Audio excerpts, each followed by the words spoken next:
Libro de Hebreos, Hebreos capítulo 11.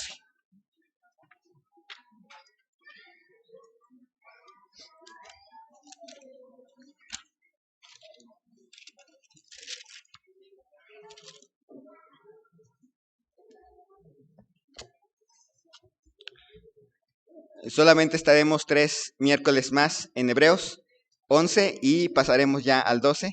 Entonces ya falta poquito para terminar el Salón de la Fama de la Fe. Hebreos capítulo 11, versículos 29 al 31. Hebreos 11, 29 al 31. Para entender el contexto vamos a leer desde el 22 hasta el versículo 38. Hebreos 11, 22 al 38. Dice así la palabra de Dios. Por la fe Moisés, cuando nació, fue escondido por sus padres por 3 meses, porque le vieron niño hermoso, y no temieron el decreto del rey. Por la fe Moisés, hecho ya grande, rehusó llamarse hijo de la hija de Faraón, escogiendo antes ser maltratado con el pueblo de Dios, que gozar de los deleites temporales del pecado, teniendo por mayores riquezas el vituperio de Cristo que los tesoros de los egipcios, porque tenía puesta la mirada en el galardón. Por la fe dejó a Egipto, no temiendo la ira del rey, porque se sostuvo como viendo al invisible. Por la fe celebró la Pascua y la aspersión de la sangre, para que el que destruía a los primogénitos no los tocase a ellos. Por la fe pasaron el mar rojo como por tierra seca, e intentando los egipcios hacer lo mismo, fueron ahogados. Por la fe cayeron los muros de Jericó después de rodearlos 7 días. Por la fe Rahab la ramera no pereció juntamente con los desobedientes, habiendo recibido a los espías en paz. ¿Y qué más digo? Porque el tiempo me faltaría contando de Gedeón, de Barak, de Sansón, de Jefté, de David, así como de Samuel y de los profetas, que por fe conquistaron reinos, hicieron justicia, alcanzaron promesas, taparon bocas de leones, apagaron fuegos impetuosos, evitaron filo de espada, sacaron fuerzas de debilidad, se hicieron fuertes en batallas, pusieron en fuga ejércitos extranjeros. Las mujeres recibieron sus muertos mediante resurrección, mas otros fueron atormentados, no aceptando el rescate a fin de obtener mejor resurrección. Otros experimentaron vituperios y azotes, y a más de esto prisiones y cárceles. Fueron apedreados, aserrados, puestos a prueba, muertos a filo de espada. Anduvieron de acá para allá cubiertos de pieles de ovejas y de cabras, pobres, angustiados, maltratados, de los cuales el mundo no era digno, errando por los desiertos, por los montes, por las cuevas y por las cavernas de la tierra. Vamos a orar. Señor y Dios, te doy gracias en esta noche por la vida que has dado a cada uno de nosotros. Y gracias por permitirnos congregarnos en tu nombre. Gracias, Señor, porque tú has sido bueno. Y aún en medio de las pruebas y dificultades, podemos saber que tú premias la fe. Y no por el tamaño de la fe y no por la calidad perfecta de la fe, sino porque tú has decidido premiar la fe. Gracias, Señor, te damos porque tenemos la confianza, la seguridad de que hay galardón para los que te buscan.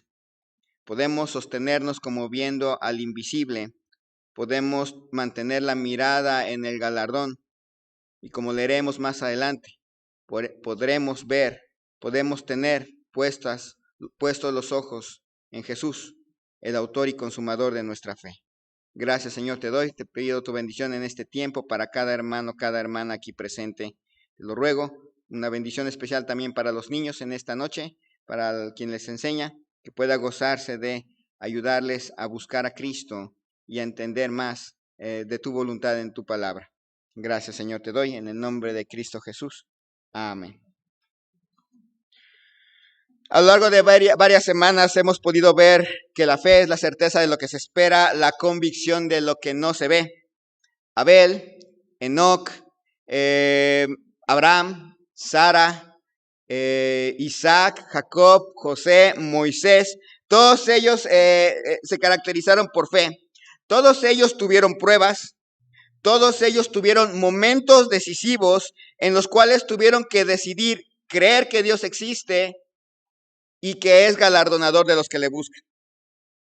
Abel, Enoc, Abraham, Sara, Isaac, Jacob, José y Moisés de una u otra forma podemos saber que no eran personas perfectas. Algunos de ellos, sus defectos eran más acentuados que otros. De Enoc no se nos dice mucho, de Abel no se nos dice casi nada, pero ya encontramos y entramos en la historia de Jacob y uno puede decir cómo un usurpador mentiroso y en cierta manera falto en muchas ocasiones, con muchas dudas en cuanto a su fe, está en el salón de la fama de la fe.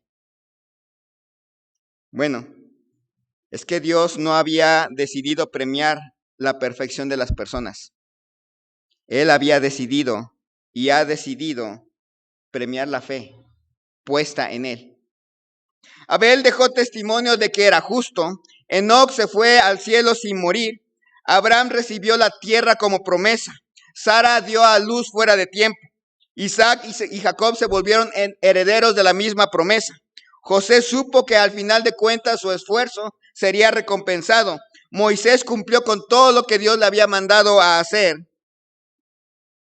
Y hoy veremos, a través del pueblo de Israel y a través de Rahab, cómo Dios premia a un pueblo frágil, cómo Dios prueba a un pueblo cuya carrera comienza, e incluso cómo Dios prueba una fe que apenas comienza a conocer a Dios. Versículo 29 de Hebreos capítulo 11 comienza esta historia. Hebreos capítulo 11, versículo 29. Por la fe pasaron el mar rojo como por tierra seca, e intentando los egipcios hacer lo mismo, fueron ahogados.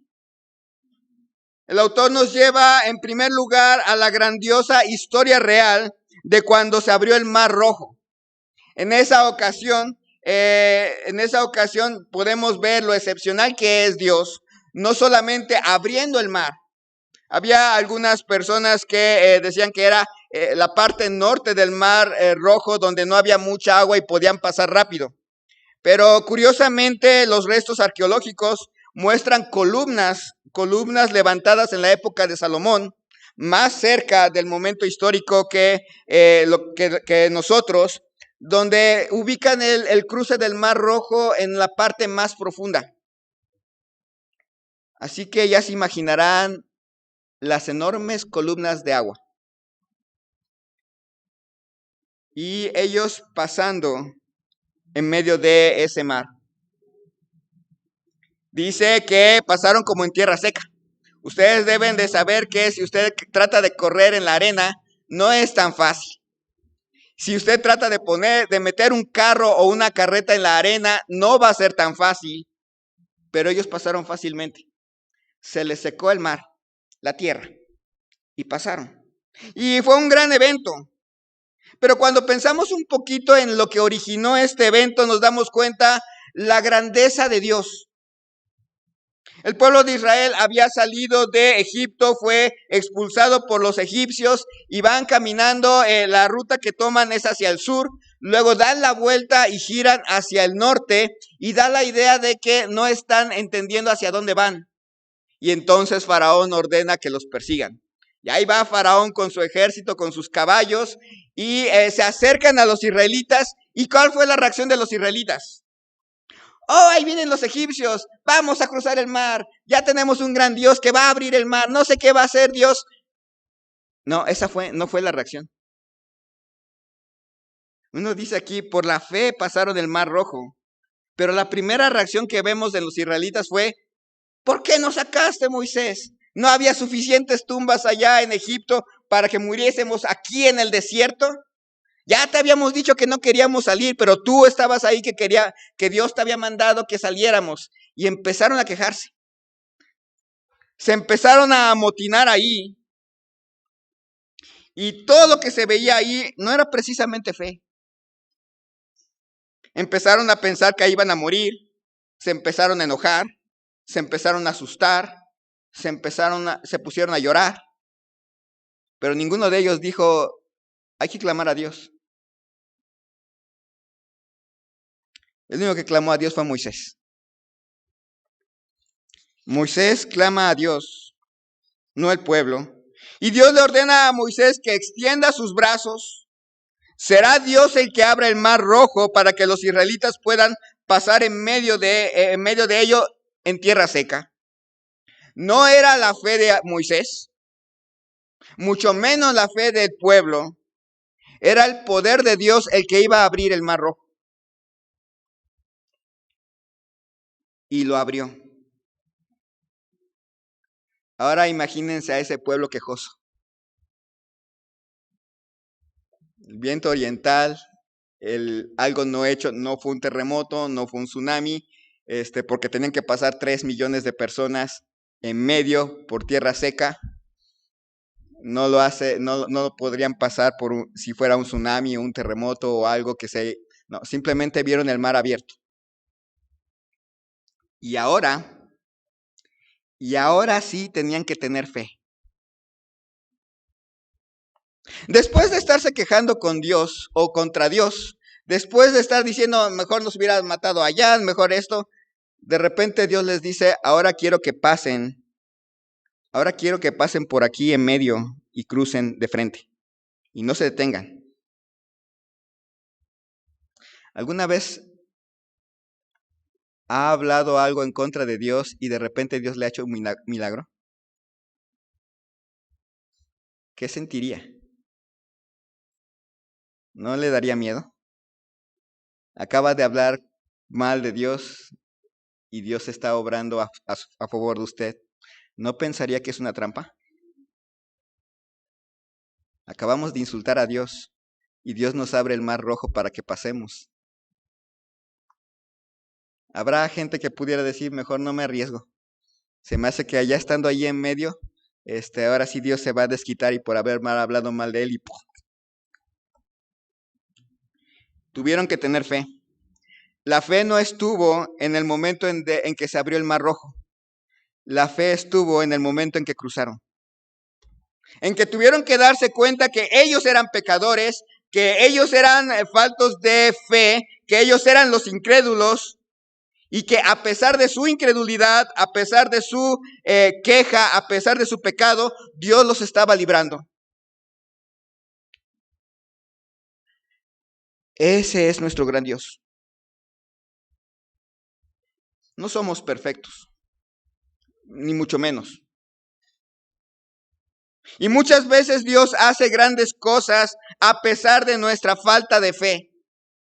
Y esto es lo que le pasa al pueblo. Ahora el pueblo simplemente tiene que caminar con seguridad, con confianza, obedecer, caminar hacia adelante. La nube que antes les guiaba en la noche se pasa atrás en la retaguardia y actúa de luz para ellos, les va alumbrando durante el camino, pero a los egipcios actúa de oscuridad. No los pueden alcanzar. ¿Y merece este pueblo este formidable acto de Dios? No. Vieron las 10 plagas, vieron cómo Dios fue obrando en cada plaga, cómo a partir de cierta plaga ya no les toca a ellos, nada más a los egipcios. Ven la liberación de la muerte. Y lo primero que hacen es, ya ves, ¿para qué nos sacaste? No había suficientes tumbas. Y de repente ven abrirse el mar rojo. Y de repente ven la nube que iba arriba se va para atrás y se convierte en su ejército de retaguardia. Y de repente empiezan a ver que si se meten al río, al mar, no se atascan, pueden continuar.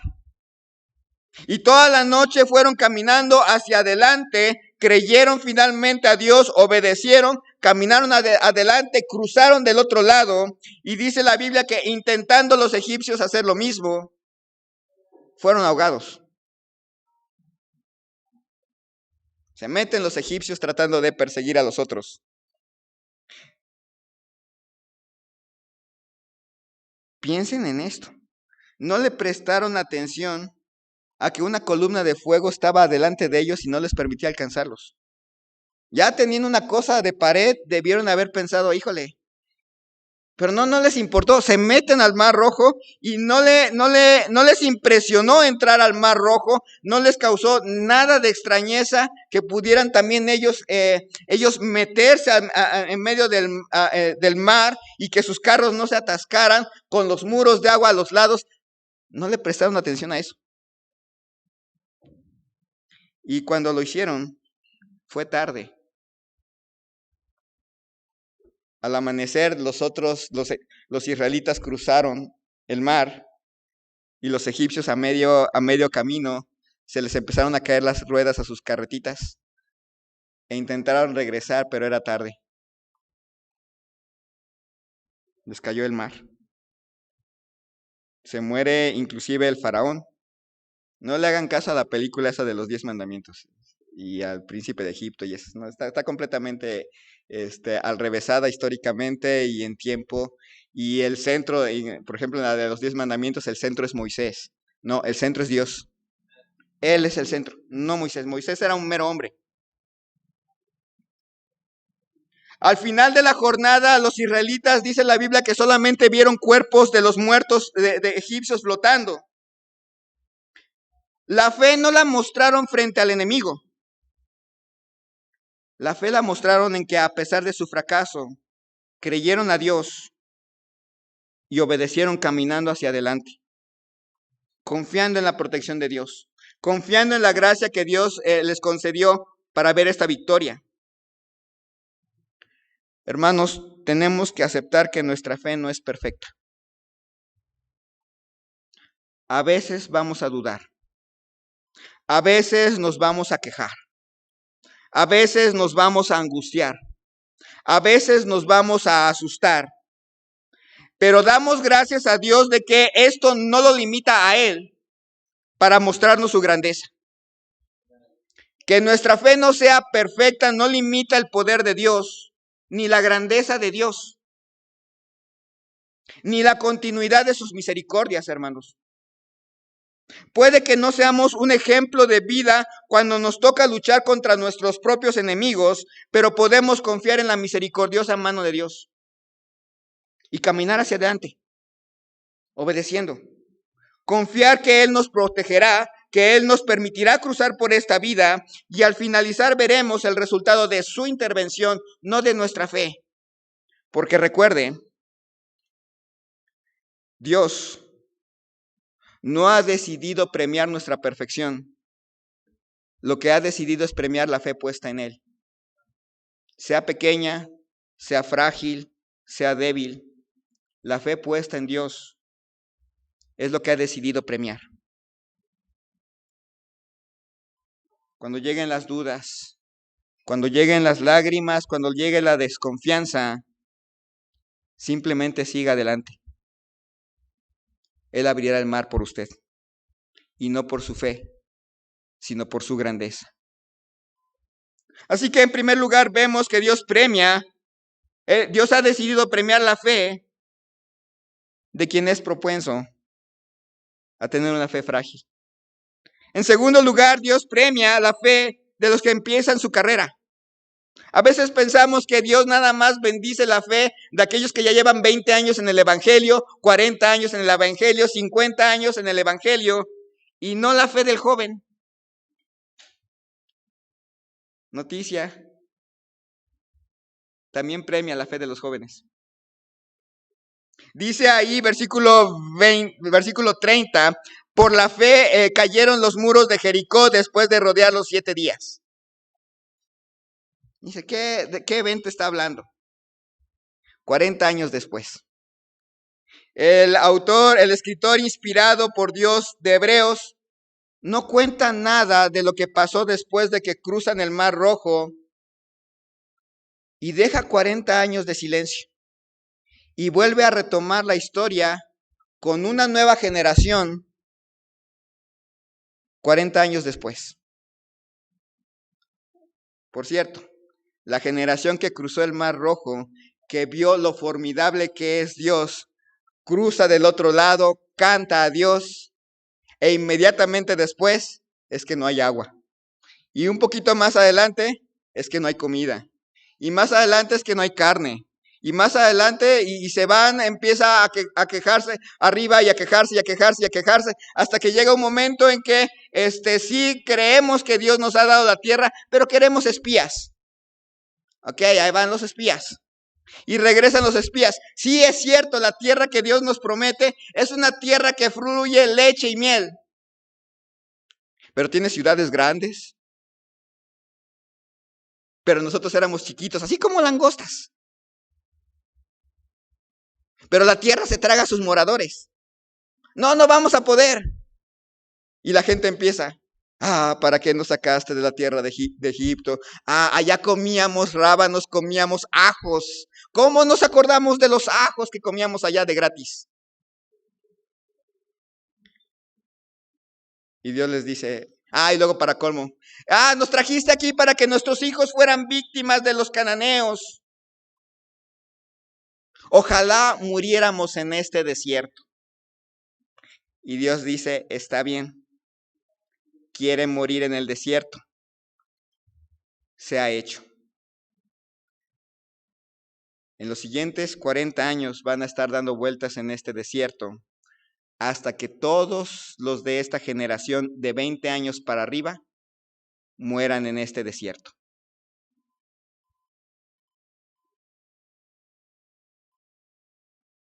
Menos Josué y Caleb. Y así comienza el largo peregrinaje en el cual se fueron muriendo todos los que tenían de 20 años para arriba.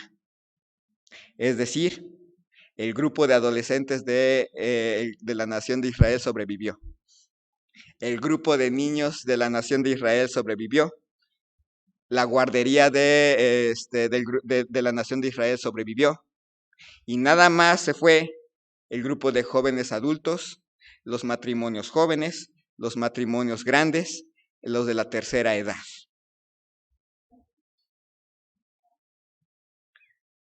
Una gran tragedia. 40 años se fue depurando la nación. El muchachito que tenía 20 años logra sobrevivir y llega a los 60 y va a pasar la tierra. El muchachito de 15 años logra sobrevivir y llega el momento en que ya tiene 55 años y va a entrar a la tierra. El niño de 5 años que andaba así bien chiquito y que medio entendió lo que pasó en el Mar Rojo, ahora tiene 45 años y va a pasar a la tierra. Pero con excepción de Josué y Caleb, los ancianos de Israel, los que mostraban la sabiduría por ser ancianos, quedaron en el desierto. 40 años de cosechar las consecuencias de no creerle a Dios. No le creyeron a Dios y pasaron 40 años dando vueltas en el desierto. Pero pasa esa generación. Y si ustedes se fijan, el libro de Números trata del primer año del peregrinaje y del último. Todo lo que hay en medio no lo trata. Y se va perdiendo la generación. Y cuando retoma la historia el libro de Números, lo primero que hace el pueblo de Israel, ya que van a entrar a la tierra, es quejarse de que no hay agua. Y Moisés se enoja. La nueva generación también resultó que se queja y le pega a la roca 3 veces y termina castigado él.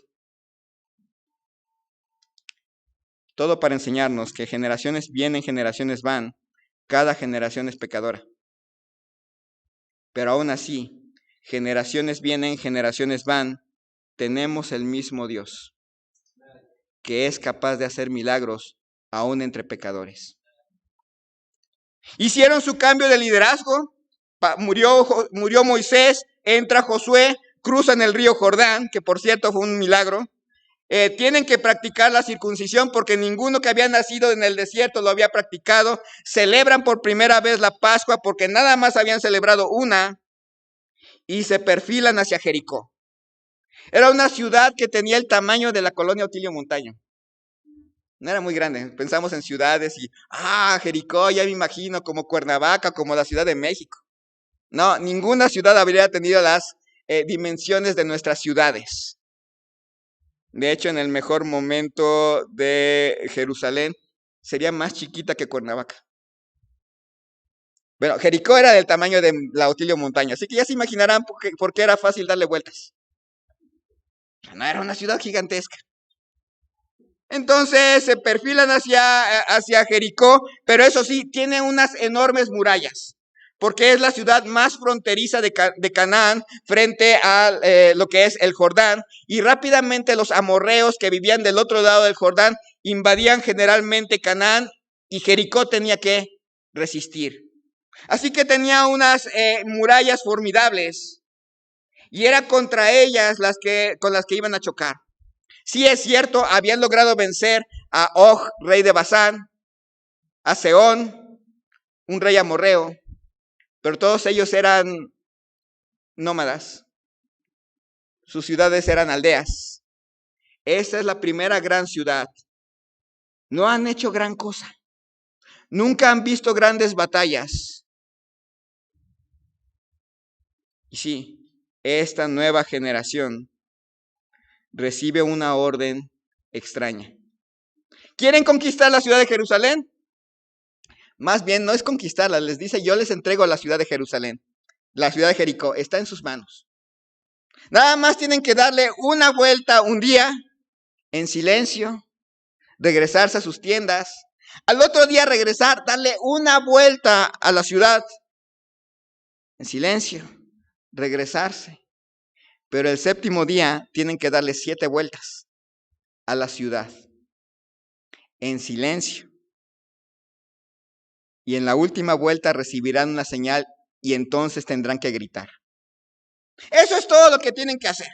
Es un grupo que ha demostrado que no es mejor que el anterior grupo, pero que tienen el mismo Dios confiable que el anterior. Así que se ponen a dar vueltas. Una vuelta un día, otra vuelta otro día, otra vuelta otro día, con el arca enfrente, en el calor. Probablemente podían levantarse a las 6 de la mañana y para las 8 de la mañana ya están en su tiendita. No es muy grande la ciudad. Y el último día le dieron 7 vueltas. Y comienzan a gritar. La idea sería que al momento de gritar los muros cayeran así. Por la fuerza de la voz de los israelitas que tienen el poder. Pero el texto bíblico nos dice que no cayeron así, sino que cayeron así. Como que alguien allá arriba, que es nuestro Dios, las aplastó. No fue el poder de la voz de los israelitas, no fue el poder de las fuerzas de los zapatos de los israelitas, sino el poder del gran Dios que aplastó las murallas de Jericó y las hizo caerse de manera vertical. Normalmente en los asedios, las murallas caen, se les hacen agujeros, no caen todas parejo. No fue el grito, no fue el poder, fue Dios que recompensó la fe de esta nueva generación. Las generaciones pasan, hermanos, y generación tras generación comprobamos que el pecado nos asedia. Generaciones tras generaciones pasan, nuestra iglesia va a cumplir 37 años como iglesia, 42 como misión, y han pasado generaciones. Algunos de los fundadores ya no están. Han llegado generaciones nuevas, niños que eran pequeñitos en los 90, ahora ya son padres de familia. Generaciones vienen y generaciones van. Y lo podemos ver en nuestra iglesia. Ninguna generación es mejor que otra. Pero siempre tendremos al mismo Dios. Siempre es el mismo. Y no quiere decir, hermano, de las generaciones más antiguas que su tarea es dar vueltas en el desierto por 40 años. No. Quiere decir que hermanos de las generaciones más antiguas, hermanos de las generaciones de medio tiempo y hermanos jóvenes, todos tenemos el mismo Dios confiable. Y ese Dios ha decidido actuar independientemente de cómo somos nosotros, porque tenemos un Dios misericordioso. Actuó en el pasado en nuestra iglesia a pesar de nosotros. Actúa en el presente a pesar de nosotros. Y lo hará en el futuro, gracias a Dios, a pesar de nosotros.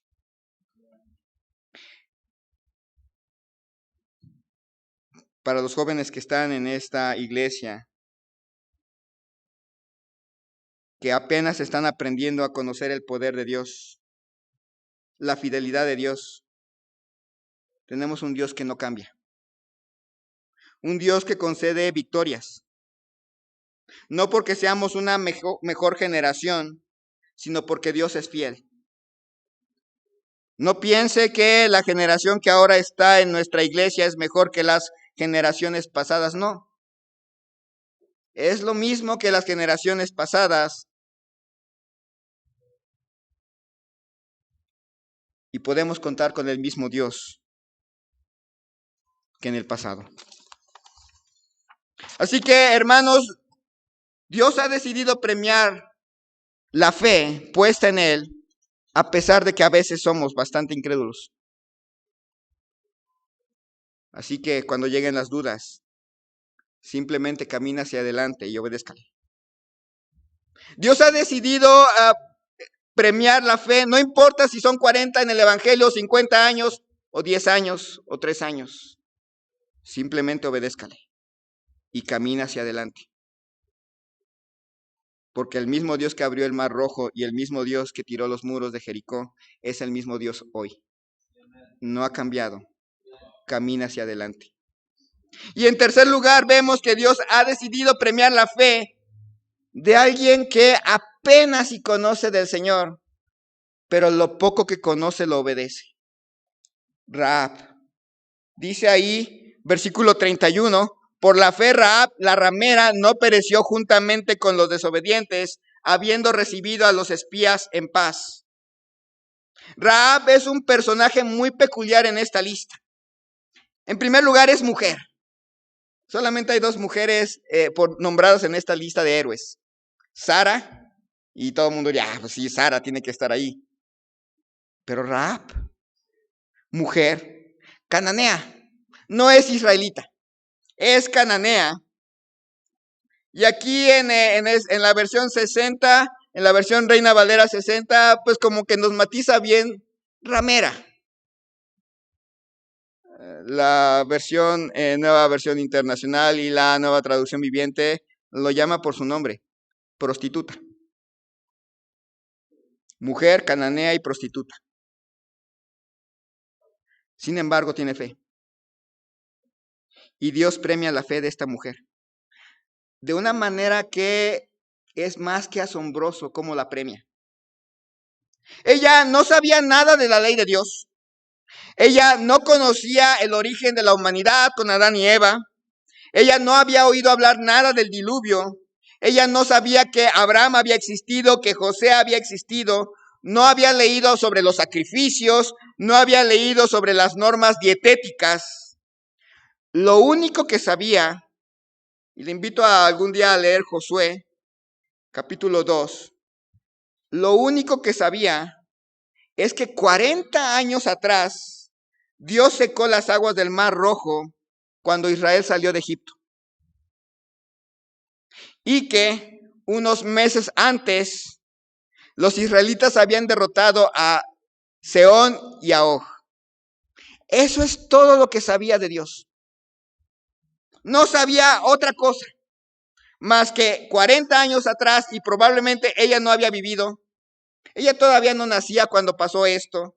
Pero 40 años atrás habían escuchado los de Jericó que Dios había secado el Mar Rojo, había abierto el Mar Rojo y habían pasado los israelitas en seco. Y esa historia se contó por generaciones. Imagínense el terror que produjo esa historia cuando llegó por primera vez. Los israelitas pensando que los cananeos los esperaban porque los veían como langostas. Y los cananeos del otro lado, ahí vienen los que Dios les abrió el Mar Rojo. ¡Qué terror! Y de repente ven que empiezan a dar vueltas en el desierto. ¡Qué horrible testimonio dieron!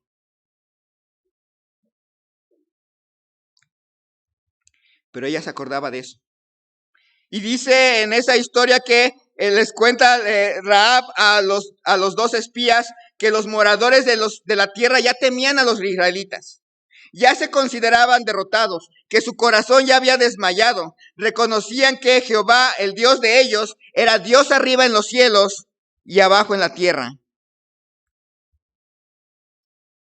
Todos los habitantes de Jericó reconocían eso. Pero solo ella se rindió.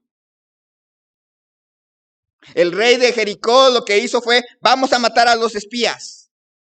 Sí, yo reconozco que el Dios de ellos es Dios arriba en los cielos, abajo en la tierra, que esta tierra ya es de ellos, y les tengo miedo, pero no me voy a rendir. Los voy a combatir. Voy a perder, pero voy a combatir. Solo Rahab se rindió. Ellos cerraron las puertas de la ciudad. Sabían que el Dios de ellos es el Dios arriba en los cielos, abajo en la tierra, pero cerraron las puertas de la ciudad. Solo Rahab se rindió. Solo ella hizo algo con lo que ella supo de Dios. No sabía mucho, pero creyó que Dios era Dios. Y creyó que Dios era Dios y decidió actuar conforme a esa fe. De esta manera se salvó ella de morir, salvó a su familia de la muerte. Con el tiempo se integró a Israel, llegó a ser la tatarabuela de David. Y luego la leemos en Mateo, en la genealogía de nuestro Señor Jesucristo. Dios premia no el tamaño de la fe, no la información que tiene de la fe. Dios premia lo que se hace con la fe. Pensamos mucho que la fe está limitada al conocimiento vasto de las Escrituras, pero apunta más a que lo que conocemos de Dios lo apliquemos en la vida. Obedecer lo que ya sabemos de Dios, porque lo que Dios ha decidido premiar no es el tamaño de la fe, sino la fe puesta incondicionalmente en Él. El que nos rindamos. Sepamos todo desde Génesis hasta Apocalipsis, o apenas si nos sepamos un poquito de Primera de Juan, lo poco que sabemos nos debería de llevar a rendirnos a Dios. Eso es lo que premia a Dios. Es cierto. En la medida conforme usted va leyendo más las Escrituras, su fe debería de ir creciendo también.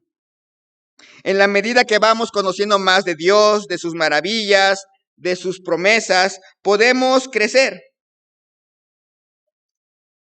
Pero saben, a veces no crecemos, no porque no leamos Biblia, la leemos.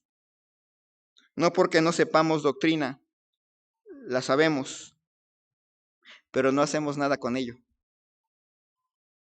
Sabemos mucho, pero no lo obedecemos. Dios ha decidido premiar la fe.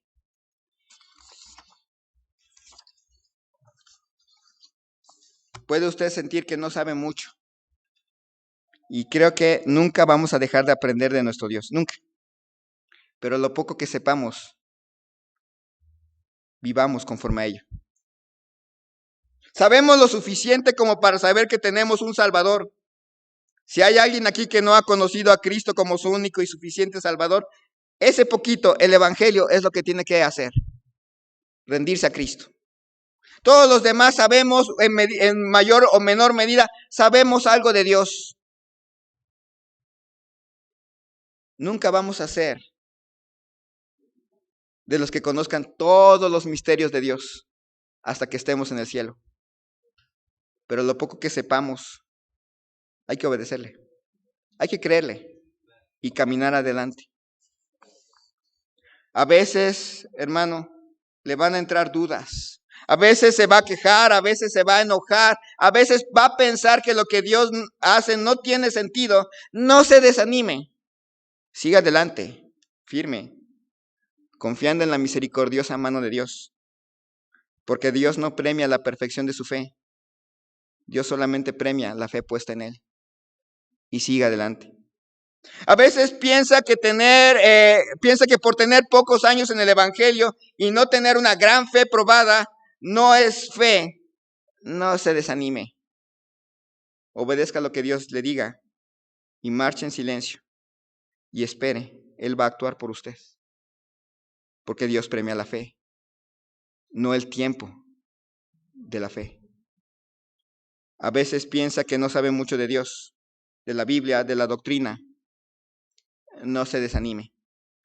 Crea lo que ya sabe y actúe conforme a esa creencia. Pero no se quede con eso, busque crecer. Y hemos visto en Hebreos que sin fe es imposible agradar a Dios. Y es cierto. Y no basta con solamente creer que le hay. Ahora haga suyo el hecho de que Él es galardonador de los que le buscan y que todas sus decisiones apunten a mirar el galardón, a mantenerse como sosteniéndose como viendo al invisible. Esa es la fe que Dios premia. Y nosotros no somos de los que retroceden, sino de los que tienen fe para preservación del alma. Y un día vamos a ver que tenemos que poner la mirada en Jesús, el autor y consumador de la fe. Vamos a orar. Señor y Dios, te damos gracias por la vida que nos has concedido y gracias porque tenemos la seguridad de que aunque nuestra fe es imperfecta, tú no. Aunque nuestra fe no siempre es la fe más firme del mundo, tú sí eres el más firme de todo ser. Podemos confiar en ti y caminar adelante. Tú abrirás el mar rojo por nosotros, no nosotros. Sabemos que a veces nuestra fe no es de larga duración. Tal vez somos la primera generación en la familia que cree en Cristo, pero eso no hace la diferencia. La diferencia eres tú. Nuestra fe puede ser de corto tiempo, pero tú, Señor, eres eterno. Ayúdanos, Señor, a marchar hacia adelante. Tú te encargarás de tirar los muros que tengamos enfrente, no nosotros. Y muchas veces, Señor, no sabemos definitivamente todo lo que nos gustaría saber de ti, pero ayúdanos a vivir lo que ya sabemos, sea poquito o sea mucho. Ayúdanos a vivir lo que ya sabemos, porque tú no premias el conocimiento, premias la fe que actúa con lo que ya sabemos. Bendice, Señor, a cada uno de mis hermanos, que el tiempo que siga sea un tiempo también de ofrendar nuestras angustias, nuestros pesares, también nuestras alegrías y nuestros anhelos, reconociendo que tú premias a los que te buscan. Gracias, Señor, te damos, te pido esto en el nombre de Cristo Jesús. Amén. Muy bien.